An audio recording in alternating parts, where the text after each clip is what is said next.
slides and how we do that. Okay.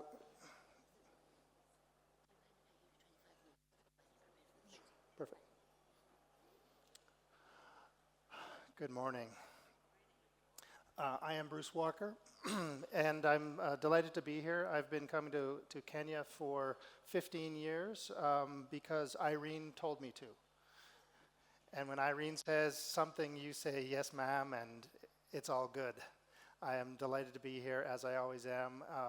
This is the latest large project that we are embarking on, and we'd like to have your participation.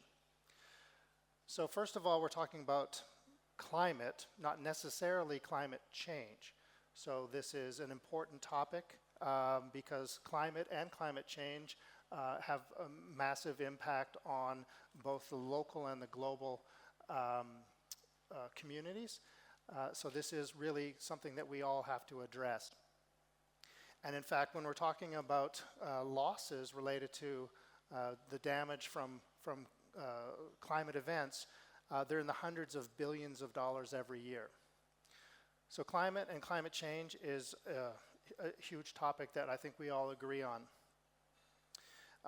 People die, millions and millions of people die as a result of these storms and events.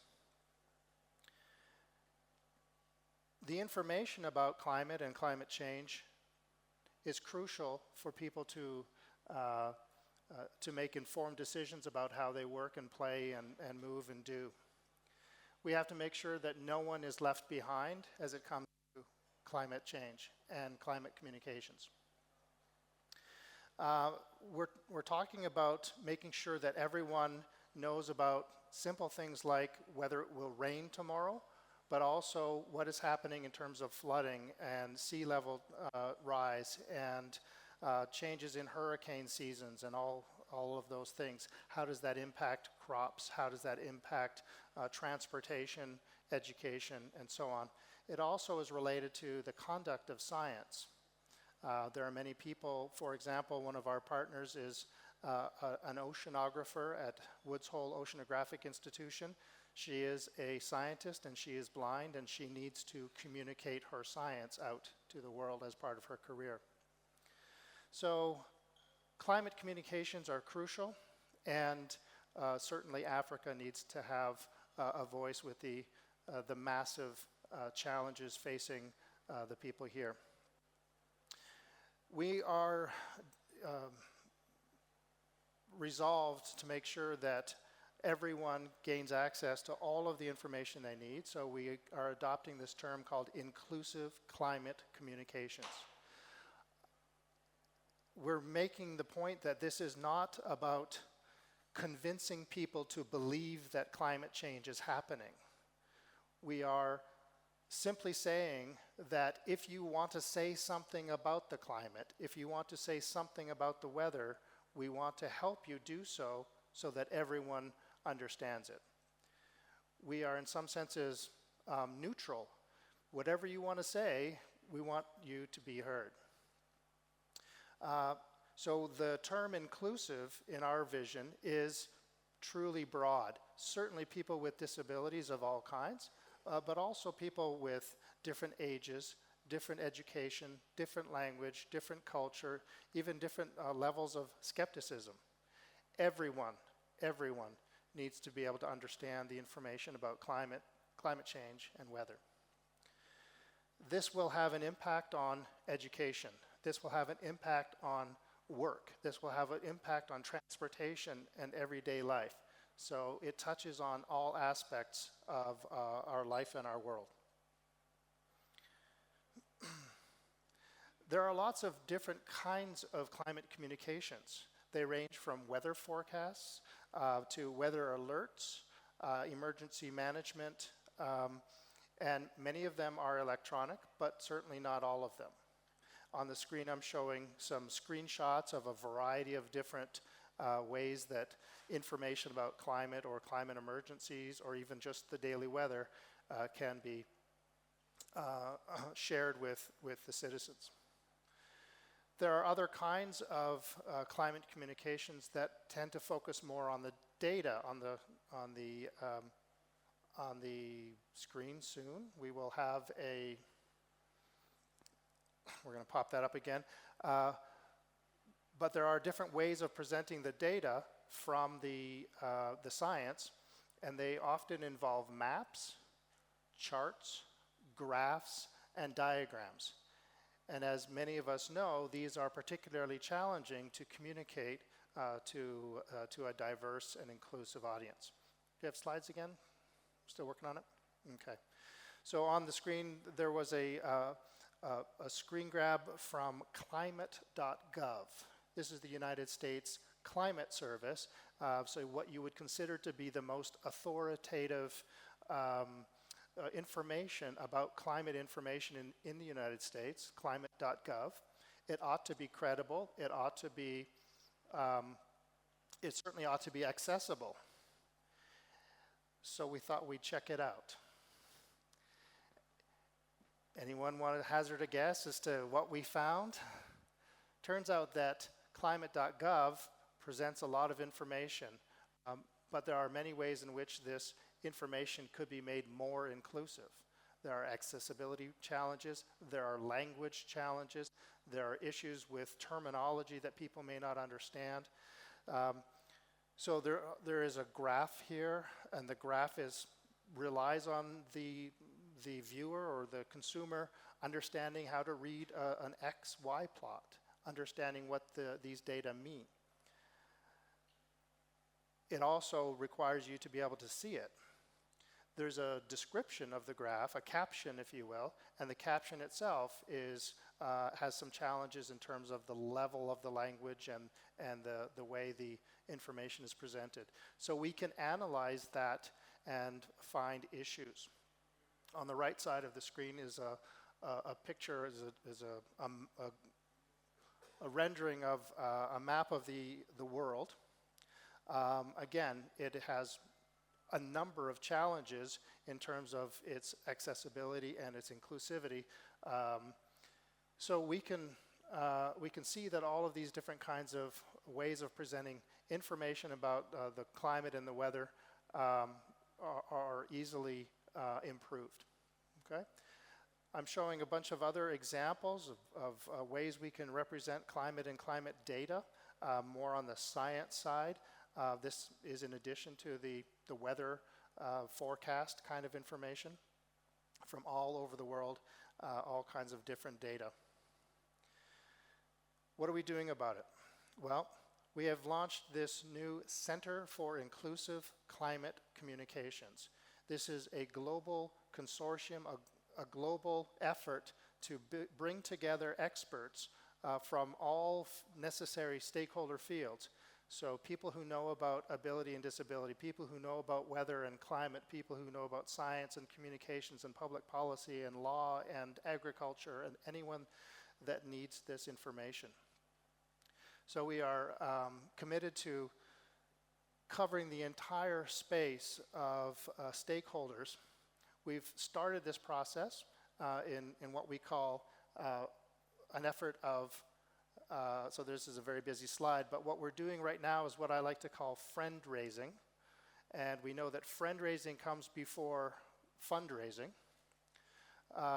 So part of our goal for being here is to share this concept, share this idea, talk about this center, and try to raise awareness. We think that we have an opportunity here to, or at least there's a gap, because there are many scientists, there are many policymakers and so on who have access to data, but the data may not be communicated in an inclusive manner. So we think there's a lane here. As an example, we are busy looking at some of these sources of information, such as the graphs and the maps that I talked about a moment ago. And we can pick them apart and try to find ways to improve the inclusivity of these data. Now, the obvious next step is to go beyond making, well, we need to include people who can't see these graphs and these charts and these maps, right? And that is certainly part of our mission as well. And so we do work on, so here's an example for those who can see it of ways we have improved the inclusivity and the human factors of the visual renderings and of the text renderings. But we go beyond that, for example, to make tools that allow graphs and charts to be more accessible. For example, auditory graphs, multimodal graphs and charts. We build software in collaboration with HighCharts and other organizations that is freely available so that you can take data and at the same time make a visual graph, an auditory graph, a movie, a rendering, and do all kinds of things with it.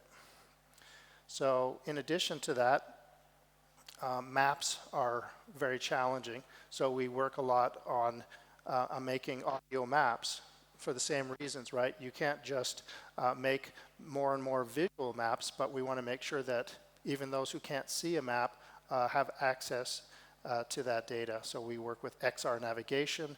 They have a tool called Audium, which is, with deference to some of the folks in the room, we like to compare it to Google Maps plus audio.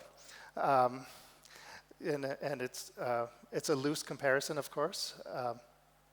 But it has the capabilities of a map of a city or of a town or of a country. Whatever kinds of maps information you need, for example, the maps of the flooding zones or which counties had more cases of COVID, all of those different kinds of maps can be accommodated here, and it's all delivered both visually and through audio.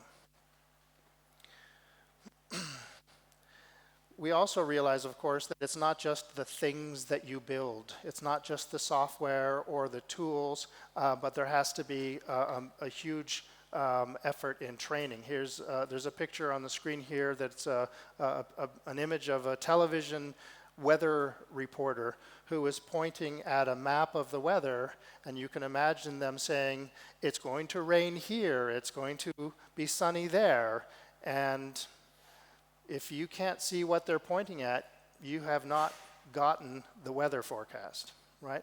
Just one example where we could train those weather broadcasters to make better descriptions of what they're talking about, right? So this is a very quick example of how we are building tools to address this challenge, but also looking at training, public policy, and other areas. So here in Africa, we think that we can have a big impact. So we're starting this conversation about inclusive climate communications here in Africa.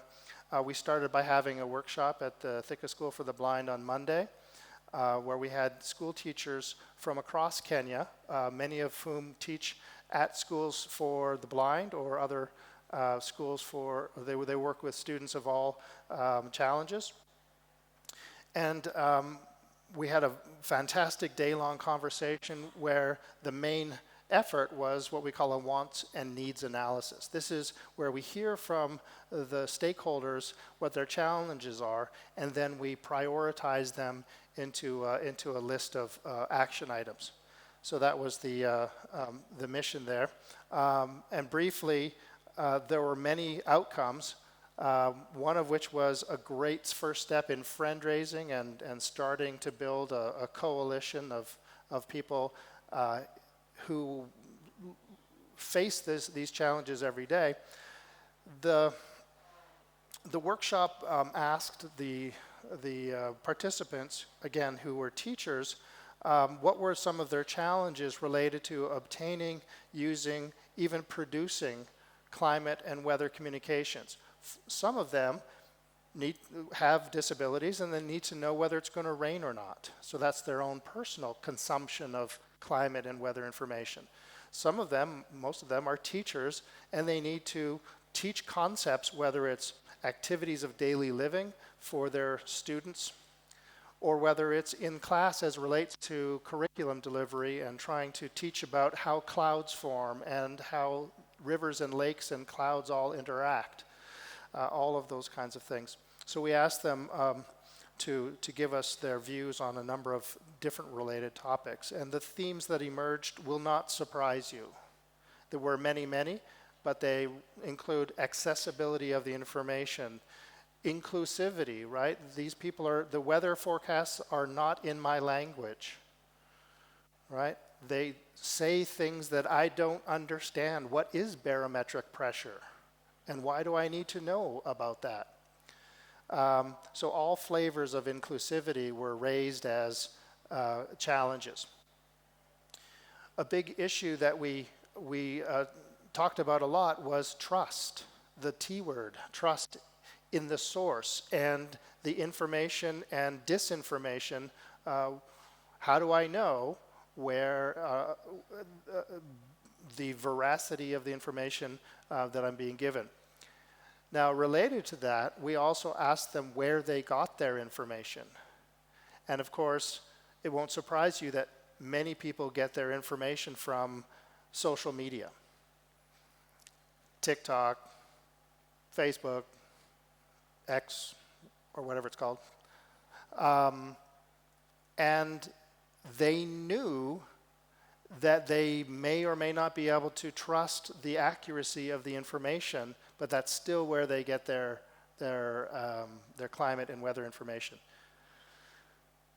There are technical challenges, of course. A lot of information that comes to you about climate and weather comes over the internet, comes over some device, and of course, internet connectivity, electricity, availability of devices, bandwidth, all of those things are certainly part of the challenges here.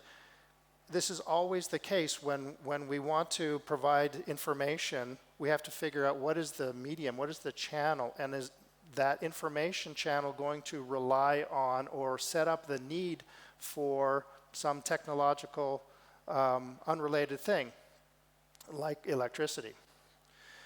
They also pointed out that there are gaps in the curriculum when they're trying to teach students about these concepts, and also gaps in the training. The teachers don't necessarily have all of the knowledge that they need to be able to answer all the questions that their learners may have. They point out that consumers need to know a certain amount of information as it relates to climate and weather in order to make sense of whatever they're being told. Let's do what we did in the workshop. How many in the audience have experienced snow? Right? Only about half, right? How many of you have been or experienced a tornado? Very few, right? How many of us have experienced or been to a glacier? Right? So if our lived experience doesn't include some of these concepts, then it's a little more challenging for us to understand how the impacts flow. There's this concept of perceived risk, and there's a habit that we humans have which is called risk discounting. We often discount risk when it is farther away geographically, when it's farther away in time, or when it's something that might impact someone else. So if we don't know about things, or if it's snow-related or glacier-related, and we don't have that lived experience, then we discount the risk and think it's not such a big deal. So these are things that we know about that we can address. There are lots of other challenges that we identified in action on the part of many stakeholders. There's this distinction between the urban and the rural communities in terms of the amount of information that is provided, the specificity and the accuracy, even to the point where there may be more weather monitoring stations in the urban environment than there are in the rural environment, but the people in the rural environment may need that information more than those in the city. All right. So much more to be said about this. We're just getting started. And I'll end here by saying what the next steps are for the Center for Inclusive Climate Communications as we build up this Africa network. First of all, we certainly need more partners. If this is something that impacts you, if this is something that you're interested in, we need you. Especially people who have expertise. Expertise in all of these areas, like I mentioned.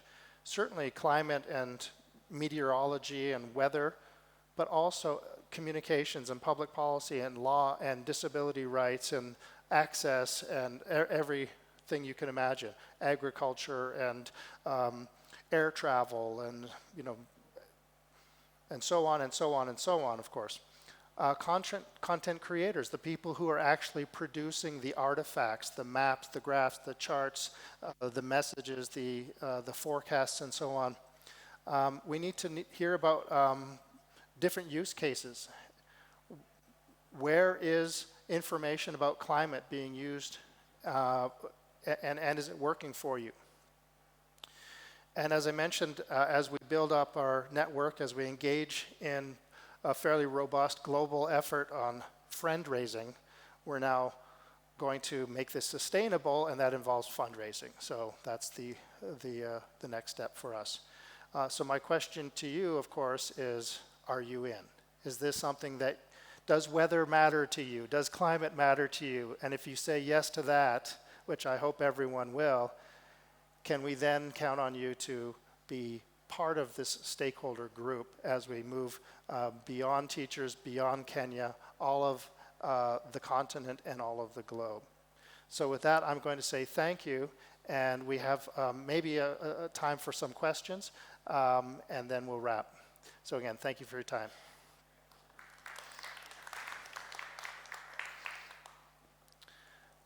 And if there are questions or comments.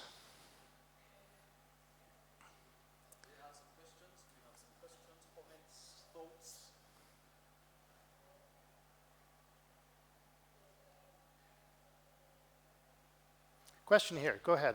I'll repeat it.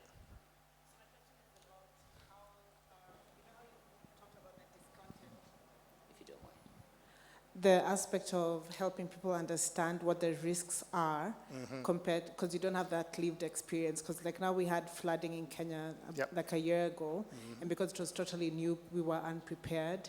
And how do you package that for persons with disabilities? Yeah, so you heard the question.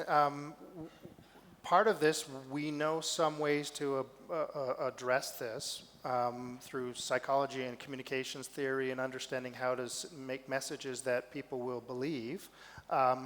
Some of it is giving people some knowledge so they can know about flooding and they can know about how rivers work and how rivers can exceed their banks and so on. So it's preparing people for this information.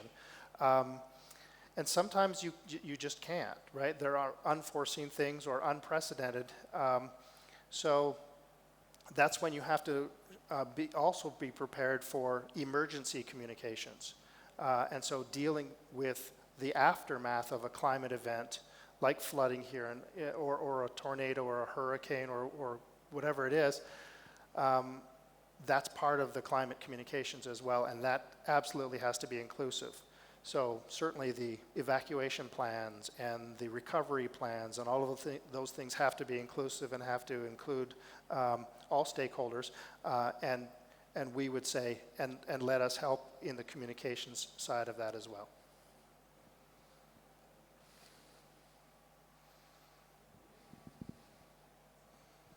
Thank you very much for that great presentation. I just wanted to check, we know social media is really key in terms of how we communicate things currently. So how engaged are you with social media?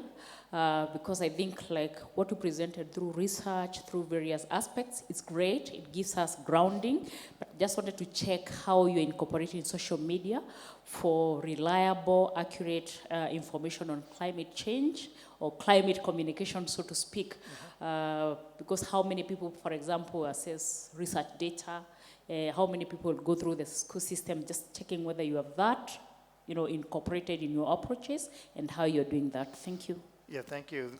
Certainly, all of the sources of information where people, the first thing we ask is where do people get their information, and social media is the top. Absolutely part of our partner list. I will say here that we don't talk a lot about our relationship with the U.S. companies right now for certain reasons, but they're there. And we're absolutely engaged and there's this balance, right? Giving people the free speech and letting them say whatever they want. I mean, there is this idea that you are free to say whatever you want, even if it is absolutely scientifically wrong, right? But there is also pushback that we need to address that from a policy standpoint and so on. But one of our most important strategies there is education and helping people understand the source of the information and being able to habitually cross-check it with some other source. And so there's a lot of different strategies, the artifacts, the communication, the words that are said and so on, but also educating people about how to consume, how to be a responsible consumer of this information as well. Yeah, one last question. Yeah. One last question. Because we need to... Thank you, Doctor.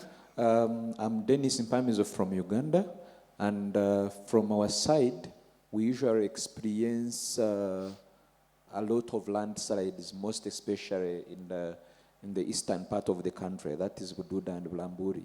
But usually, the weather forecasts are given, but how they are given remains a lot to be desired. Mm-hmm. In the previous landslide, we had a family of persons with hearing impairment. And while they were communicating and all that, there was no one to provide them with the information in sign language. And as a result, the whole family was swept off because for them, they remained in their usual business.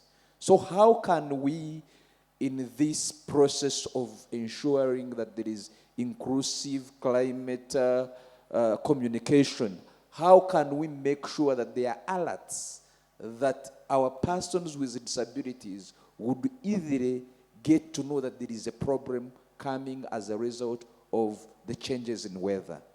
Thank you.